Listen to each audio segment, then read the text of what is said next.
L-MP tal-Partit Nazzjonalista David Casa ikkoordina riżoluzzjoni fil-Parlament Ewropew li ħeġġet lil Malta ddaħħal l-abort dan fl-istess ħin li f'Malta saħansitra ħareġ jipprotesta kontra emenda maħsuba biex tipproteġi ħajjet il-mara.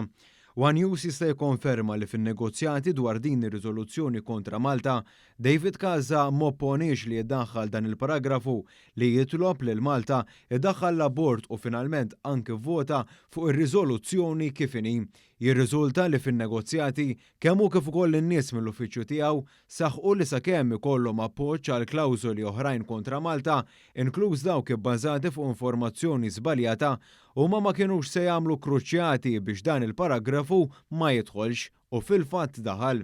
Ir-riżoluzzjoni qalet li l-Parlament jesiġi mill-Gvern Malti biex sa fl-aħħar iniedi d-dritt tal-abort u kritika l-liġi li daħlet is-sena li għaddiet biex tħares il-mara minn periklu ta' ħajjet jew saħħa gravi bħala waħda li mhux biżżejjed. Bekk għal darb'oħra l-MPs tal-Partit Nazzjonalista kellhom pożizzjoni f'Malta u oħra fi Brussell.